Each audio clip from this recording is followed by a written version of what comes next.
Continuing our study and look into the work of Luke as the second half of his two-part volume.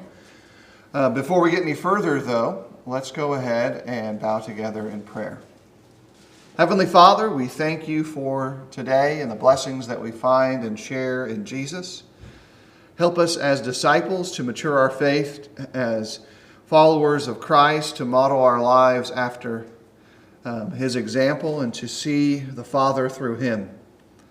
Help us recognize and appreciate the glorious work of the Spirit in bringing us the Word and in serving in the relationship of God. And in all things, help us learn to honor you as our Father. And we offer this prayer in your Son's name. Amen. All right, so we are continuing in this kind of series of conversational trials. It's interesting, based on how you read through this, they are listed as like trials sometimes in the way in which the Bible organizes, and I say like the manuscripts brought into English translation, they say this trial and that trial, as it's a formal court context, just like a trial would be for us, where we think of a judge, a jury, lawyers, all of those things in a modern context, where that's not exactly how these all fit out. In some cases, they are very simply just a conversation. They got together, they met, they talked.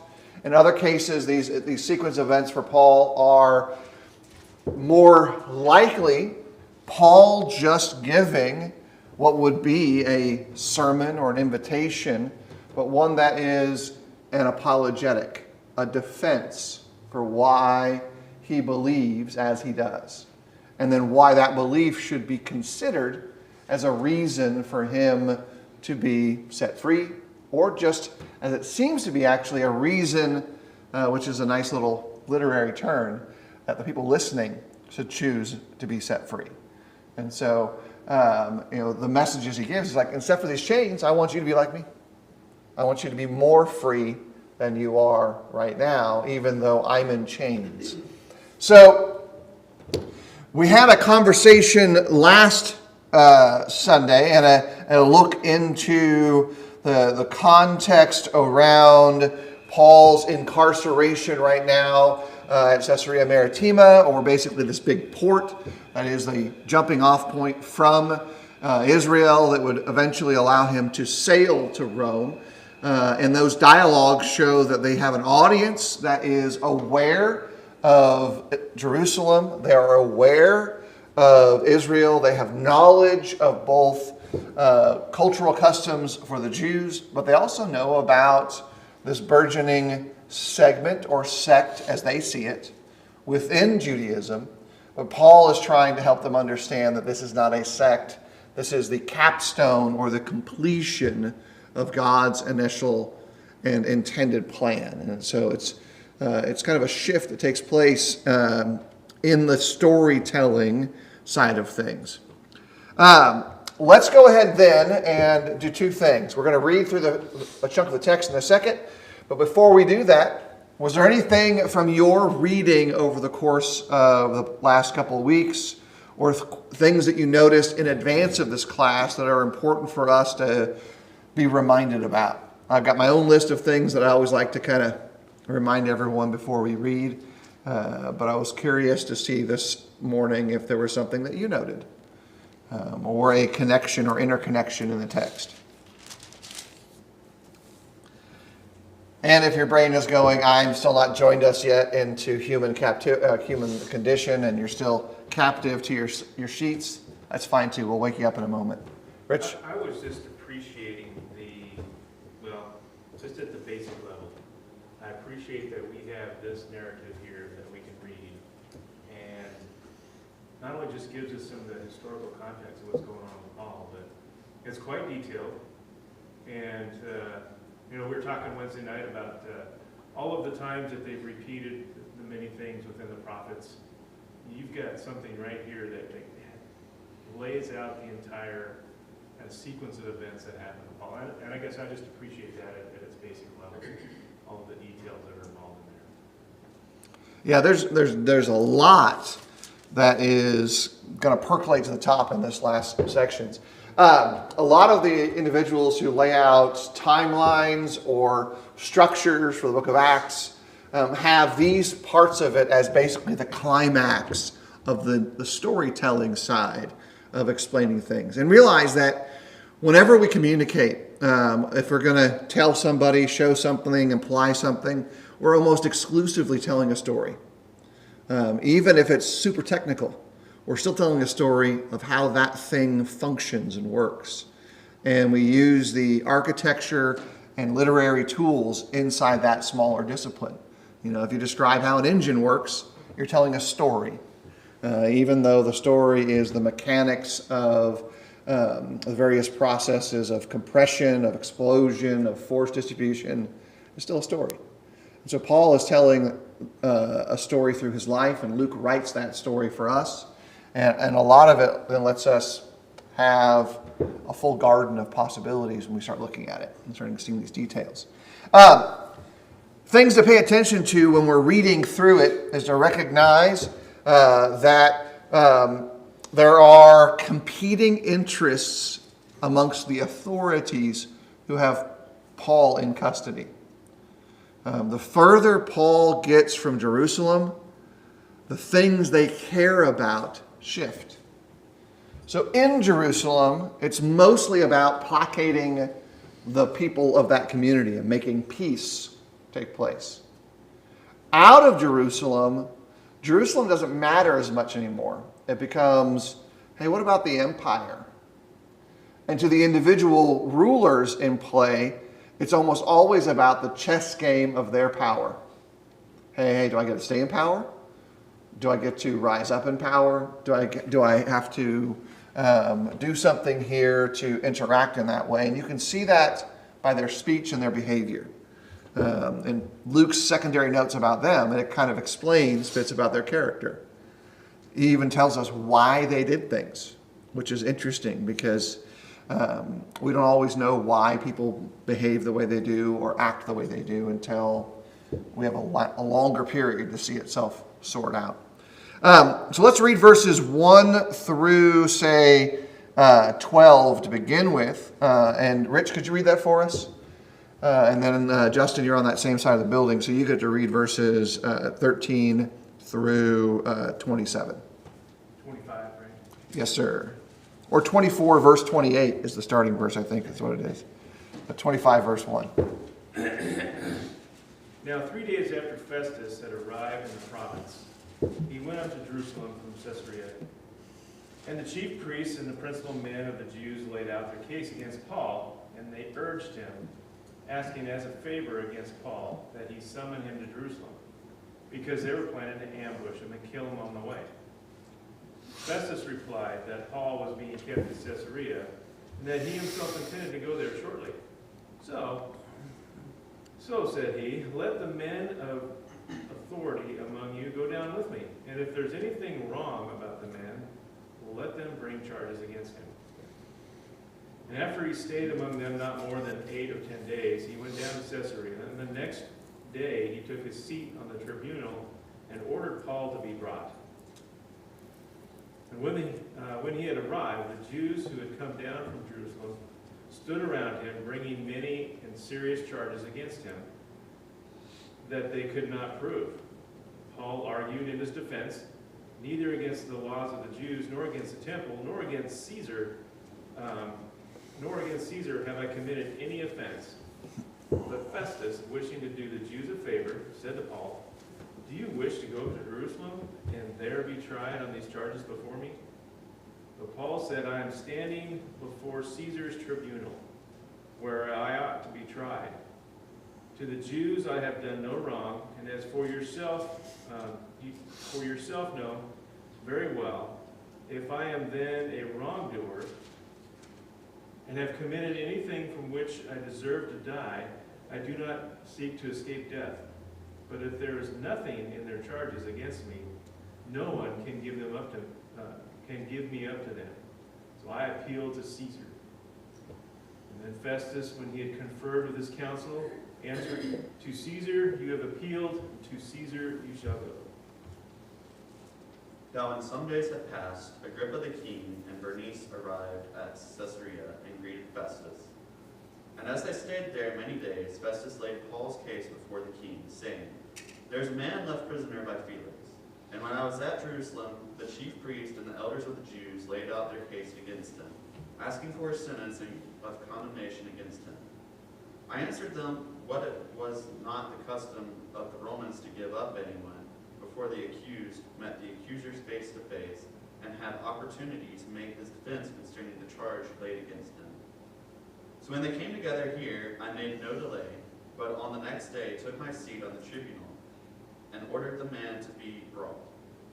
When the accusers stood up, they brought no charge in his case of such evils as I supposed. Rather, they had certain points of dispute with him about their own religion and about a certain Jesus who was dead, but whom Paul asserted to be alive. Being at a loss how to investigate these questions, I asked whether he wanted to go to Jerusalem and be tried there regarding them. But when Paul had appealed to be kept in custody for the decision of the emperor, I ordered him to be held until I could send him to Caesar. Then Agrippa said to Festus, I'd like to hear the man myself. Tomorrow, said he, you will hear him. So on the next day, Agrippa and Bernice came with great pomp, and they entered the audience hall with the military tribunes and the prominent men of the city. Then, at the command of Festus, Paul was brought in. And Festus said, King Agrippa and all who are present with us, you see this man about whom the whole Jewish people petitioned me, both in Jerusalem and here, shouting that he ought not to live any longer. But I found that he had done nothing deserving death. And as he himself appealed to the emperor, I decided to go ahead and send him. But I have nothing definite to write to my lord about him. Therefore, I have brought him before you all, and especially before you, King Agrippa, so that after we have examined him, I may have something to write. For it seems to me unreasonable in sending a prisoner not to indicate the charges against him. So we've got a time frame here that is one of those kind of acceleration points in a literary text, because this is taking about 2 years to kind of take place from his initial events on the day in which he was accosted in the temple after completing his 7-day period of purification connected to his vow with the other locals, to this point.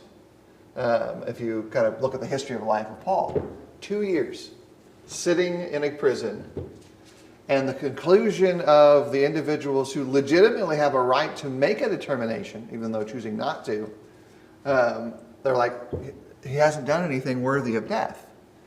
And in those 2-year time period, folks from Jerusalem and folks that they believe are saying are from around here are still shouting and telling me that he needs to die, that he needs to be put to death. And the ruling authorities are like, I can't figure out what he's done. The key indication of that is in this very bland statement. It's all about this guy named Jesus who died, and he doesn't dispute the death. I don't know if you noticed that the way that's written is like, definitely Jesus died, but Paul asserts that he lives. That's a different phrasing than when Paul preaches, but in practical terminology, that's the exact same thing. Paul preaches that Jesus rose. The authorities' response is, Paul says that Jesus lives. That helps us kind of get the tense of belief, like where does this person's opinion on the facts shift to conviction about the reasons for the facts. But we also can catch some dialogue that suggests to us motivation. So based on chapter 24 and in concert with chapter 25, what seems to be the mindset of our various appointed or existing rulers, our Festus, our Felix, our Agrippa, and Bernice and etc., why are they concerned with Paul? What are some of the things we learn about them? They feel that Paul is a threat to their rulership or their power. Yeah, he's a cog in the machine of their system. Like, they're not afraid, clearly, that Paul is going to take power from them, but they clearly recognize that he is a pinpoint of chaos. Now, that Paul let free makes other people upset. So they know that. What else? Even the simple stuff. They're curious. Hey, I want to talk to this guy. He's been in your custody for 2 years. I want to hear him in person. Curiosity is something that, from my perspective, then shifts the way I think about a person. Because curiosity, generally speaking, is the open to the idea of being convinced about a thing. Curious. Now, they may be curious because they want to validate their prior preconceptions. They might be curious because they are genuinely interested in knowing the facts. They may be curious for avarice. I want to see if I can use this to my gain. And so if I listen to them, then I know what's going on. All those are possibles there, but it indicates they don't know everything. They don't have a full picture of the circumstances, and there's the chance of a shift. There's a possibility of a moment of decision that comes down afterwards. Paul certainly has an opinion, at least based on what his behavior is, regarding going back to Jerusalem. It's both implicit and obviously something that we would reason from the text.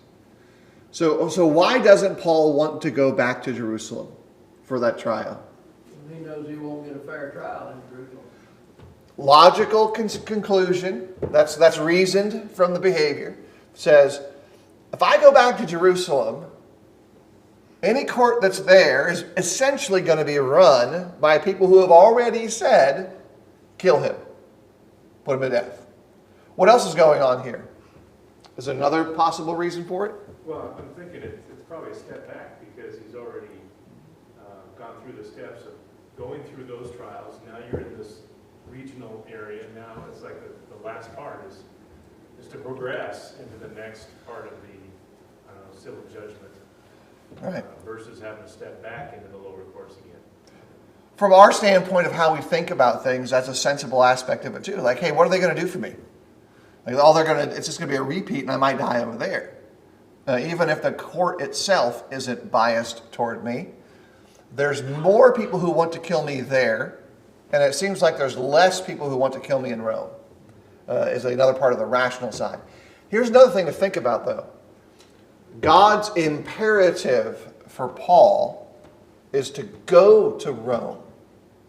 And the method of his arrival there is implied, but not specified, at least in the record of the text. It's implied that he is to go to Rome in chains. We don't get specified that it's by boat or by caravan or even some of the specific events that he knows those in advance, but he knows that God's plan for him is Romeward rather than homeward. I just made that one up. It doesn't really work because Paul's actually from Rome there, so maybe it's a round trip. But that's really kind of a way to think through this concept of why doesn't he accept it? We have our human side, 100% accurate, very rational, based on the circumstance.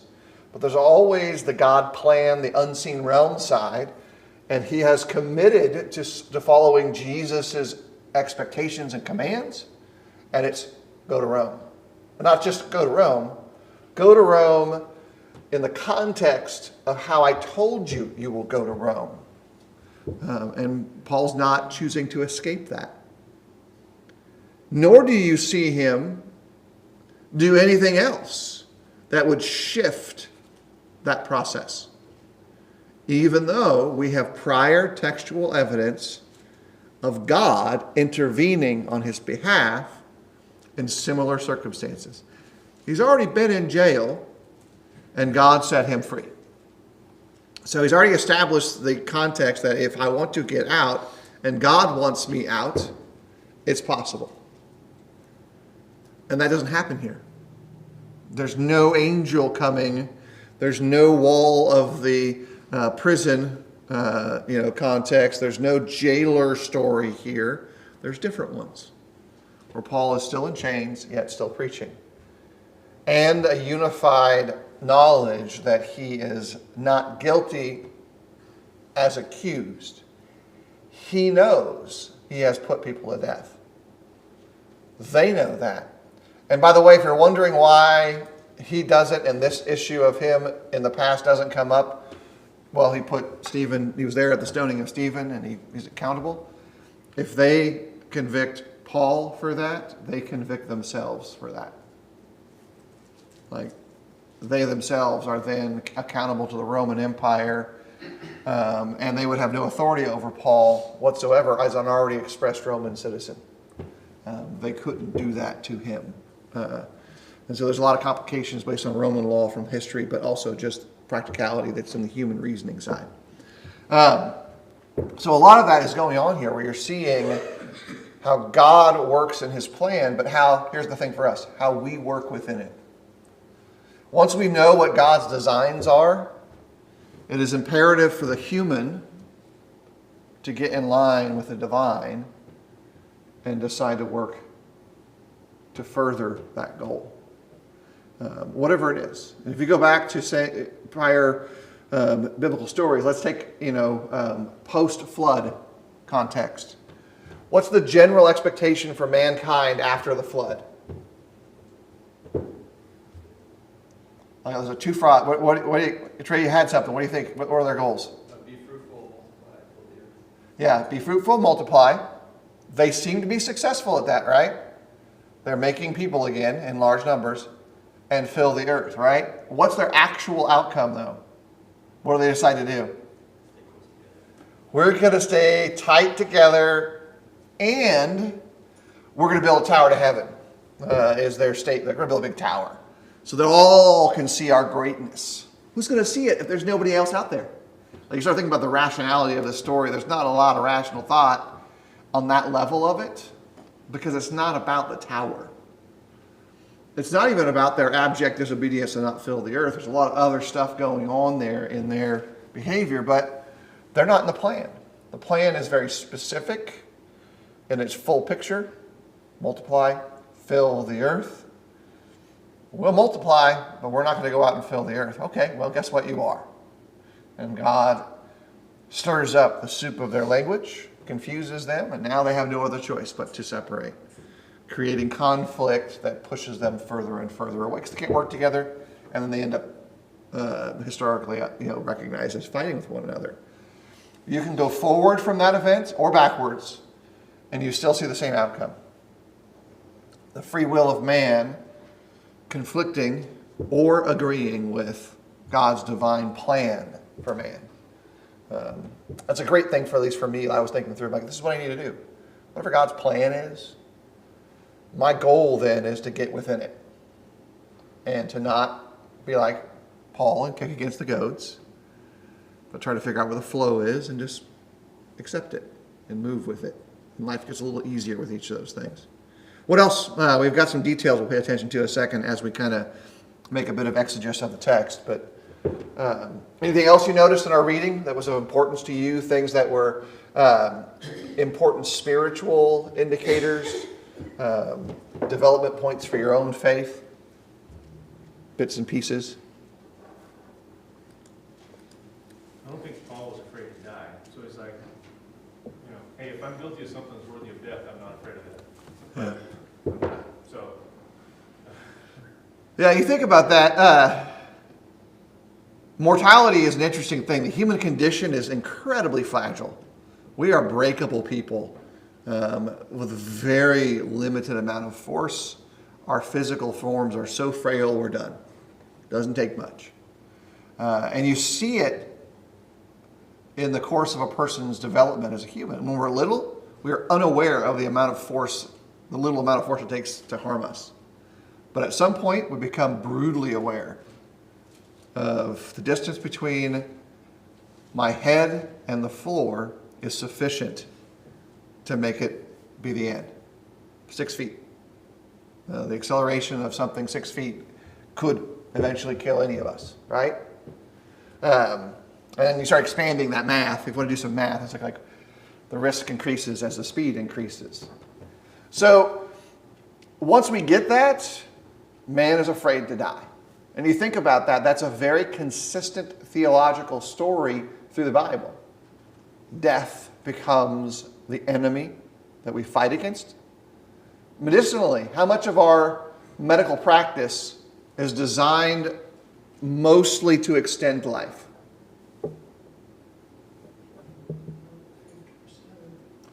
Yeah, depending on where you are on that barometer of beginning of life and end of life, the longer you're on that timeline, more of it becomes about extending life rather than quality of life, right?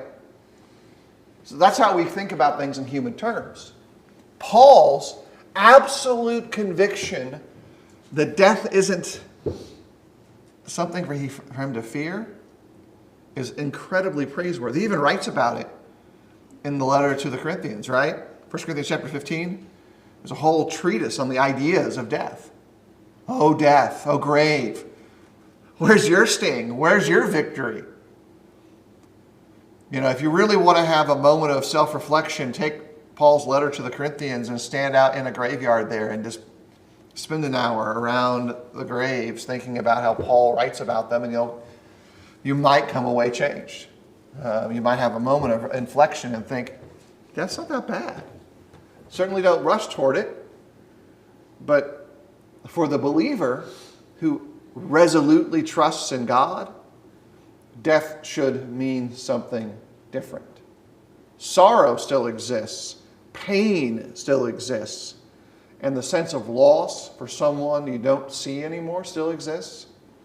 But for the one who dies and the ones who understand, then it really does shift quite a bit. What else? Any other imperatives that you noticed here in the text, things that were important? I'll pull it out of you one way or the other, so you can give it up to the top of the class, or I'll find it later down in the conversation. Here's something that, I think to a lesser degree we all acknowledge, but we don't necessarily kind of lay out this way. Like before, when we had that large chart, and I think I'll try to recapture that one in a minute. Just 1 second here.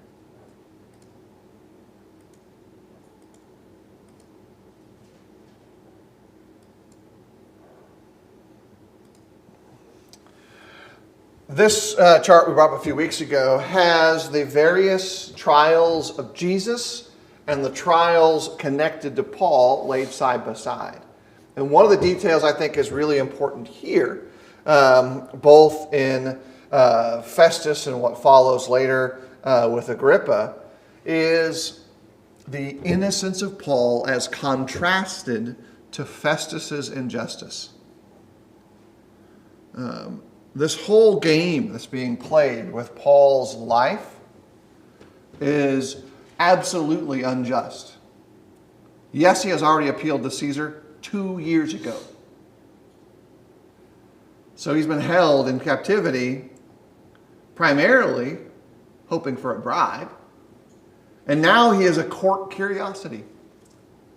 Because you'll note that in a couple of the narrative tidbits that are given to us in this chapter, the ruling authorities come in with all their pomp and circumstance.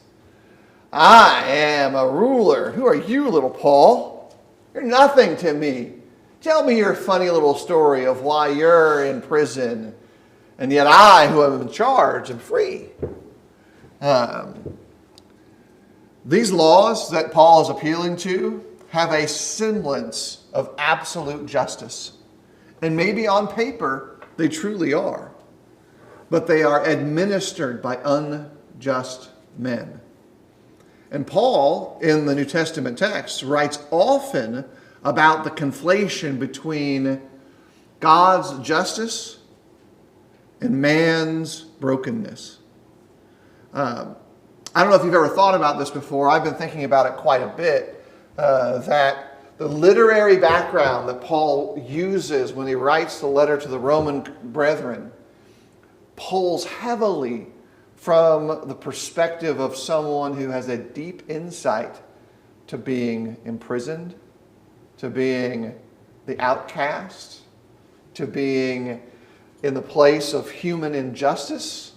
And yet, even then more deeply in chapters 6 through 8, you see the sense of reflection inside that, where Paul acknowledges his own injustice and even struggles to have that conflict between his own spirit and his own flesh. And so Paul is in the literary space of kind of being parallel to Jesus' own conflict in that regard, where the tables are even turned in a different direction. For whereas Paul is innocent of these crimes, he is not innocent. And yet in both cases, the trial is unjust, but Jesus' innocence shines above all of that as a sacrifice and a willing participant. And so there's a lot that goes on there. Secondly, we tend to see Paul as maybe like, if you're playing chess, maybe we see him as a bishop on the board, right? Or maybe he is a knight. You got to remember, he's a pawn, just like you and me. We are all struggling with saying, like, where do I fit in? Where's my place? And all of these things. The entire chessboard, and from God's perspective, is a bunch of pawns. They are moved on the board as need be, whether it is nations or individual circumstances that are adjusted towards the end through service and through willingness. And yet, all the pawns on the board still make choices within each of the layers of the events. For those who are familiar, it is as if mankind believes that they are playing on a two-dimensional chessboard, but they figure out later that they're actually playing 3D chess, which is chess going in all directions if you're unaware. And all this other stuff that circles around their lives is all still part of God's grander vision of things. The complexity of all that is playing out for Paul, who seems to just be the least of the participants in this moment. The prisoner, the curiosity, the one who they thought had great power and money that would come and just buy him out of captivity. And none of that has come to pass. Further, I think there's also some powerful value to recognizing God's care and Christ's care for Paul in these moments. Because every time he is presented before the courts, it's contrary to Paul's normal desire. While he was free, he tended to wait to go to teach and preach like he could until others showed up. Some of it was more rational in regards of financial reasons. He's trying to make ends meet as a tent maker. But in other cases, it seems that it was their mere presence that emboldened him. But every time we see Paul engaging in the courts, it is just Paul. One guy. Staring down the metaphorical barrel of the entire Roman Empire in each context. And simply explaining. A way that I've tried to see it, in particular for reading through this class, is similar to the prophets. When they engage in speaking for God and the men around them, even some who would be soon in those same seats, can't see the army of God beyond the veil of mortality. When Paul goes before the courts, we see him as alone, but all of God's glory and majesty and power and might are just veiled right behind him in the back. And it's on the absolute nature of his conviction and his character that he does this. He absolutely is convinced that not only did Jesus rise, that he too will. And if you already know that, death doesn't really matter anymore. It's like, oh, yeah, it's just death. It's just a doorway that I walk through. And God's already planned for all the other side. It doesn't bother me as much. At least it might shift the way the tears hit when you start contemplating all that that entails. So what else? I've had my soliloquy here for a little bit.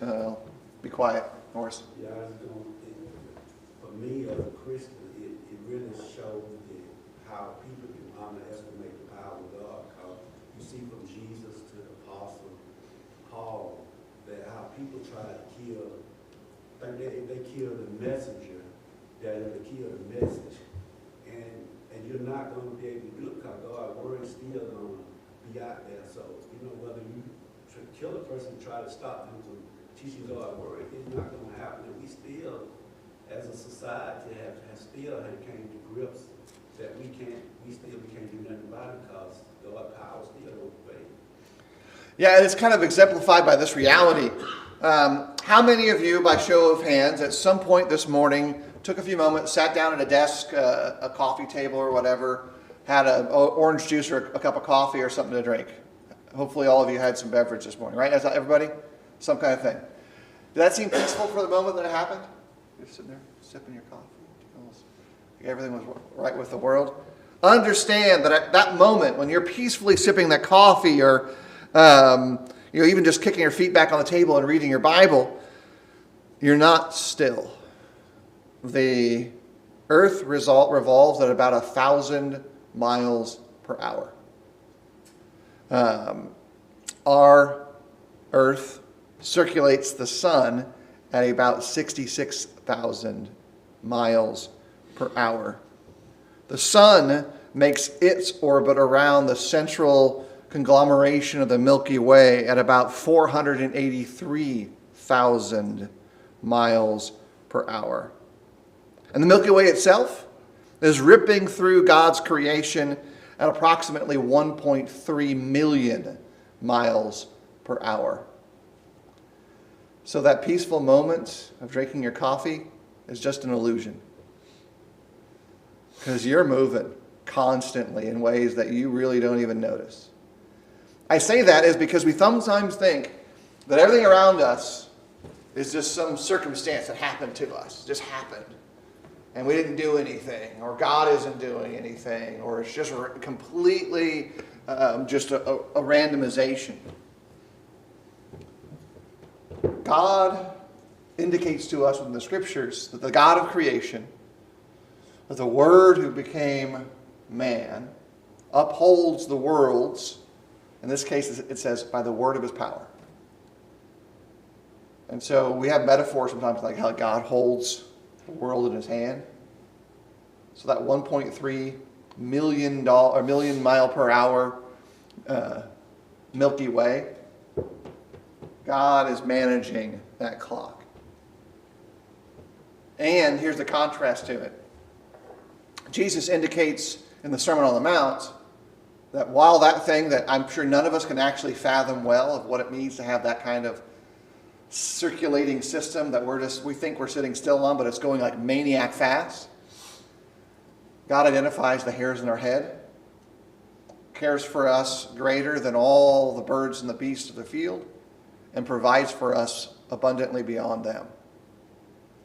While we think our lives are still, they are chaos, and yet God still cares. I think that also connects some way on a philosophical but also a theological level with the level of Paul's confidence and conviction with his circumstances. He knows that God is with him, and he moves that way. And yeah, I had notes for that, by the way. I wasn't pulling it off the top of my head, if you're wondering. How do you know all that? I don't actually know that. I just read it and made sure I had it right. And if I'm wrong, I'm wrong too. But my notes say I'm right, so I'm good. What else? We've got our questions coming on the board, so this is the free form. Anything in here that you appreciated greatly in this part of the Bible, in this Bible reading and Bible story? Trey? Paul's influence is great here. Like I said, he's by himself. And he's a stark contrast between the religious system the Romans lived in, kind of a flippant relationship between their so-called gods, and Paul coming from this strict sect of Judaism they call Christianity. They see that in his weakness in the flesh, having a thorn in the flesh. This weak man who is mighty writing, but not so much in the word person. Yeah. They just stand like a rock, and they're amazed at this. And that permeates out throughout the slaves and everybody gets captures. And it spreads that wildfire. You see it later on in the first century, how it comes to plague on the Romans. But it's just out of this man, all the Christians that he's converted. It's great power. Now, he's already died. He's already been stoned to death and raises up. So he's got this boldness, and it's shown to the Romans like they're dumbfounded. Yeah, he had been stoned so sufficiently they thought he was dead, and yet God said, no, you're still alive. And this just connected in my brain. If 5 of us are standing before a running train, the only one who's not afraid is the blind man. Paul doesn't care about the things that we care about for a multitude of reasons.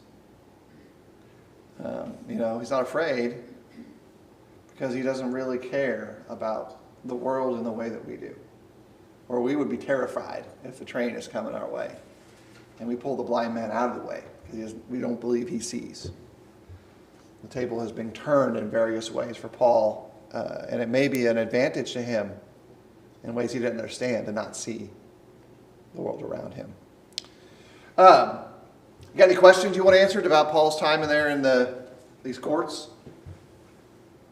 I got quite a few, but Norris? I got another thing I had. All right, cool. Thought about with, in Acts 7 when Stephen was talking to the apostles, was teaching them, and he told them that this thing that they was teaching is of the man that, what he was talking about. If it was of God, you can't overthrow it.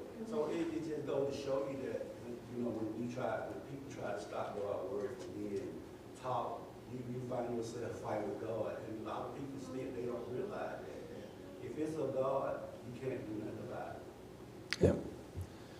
Yeah. Much like if anyone has been on a waterborne vessel and the anchor gets dropped, if you get caught up in the anchor chain, you're going down too. You can't get. There's nothing you can do about it. You are now attached to it, and they can't fix it. And Paul had been fighting against it, to the very end of those edges. We've already identified some of the things that stories like this teach us about man and God, in that this teaches us about the possibility of faith and the potential of faith, and Paul's resolute faith, but also God's care for Paul. It's hard to think about how God cares for a person in prison, and yet God continues to do that for Paul. He does it in ways that we don't always calculate right in these storytelling sections. But you'll notice when Paul writes about it, he talks about friends he made in prison. Friends that become like brothers to him. Friends who were criminals. But then he argues not for his release, but for theirs.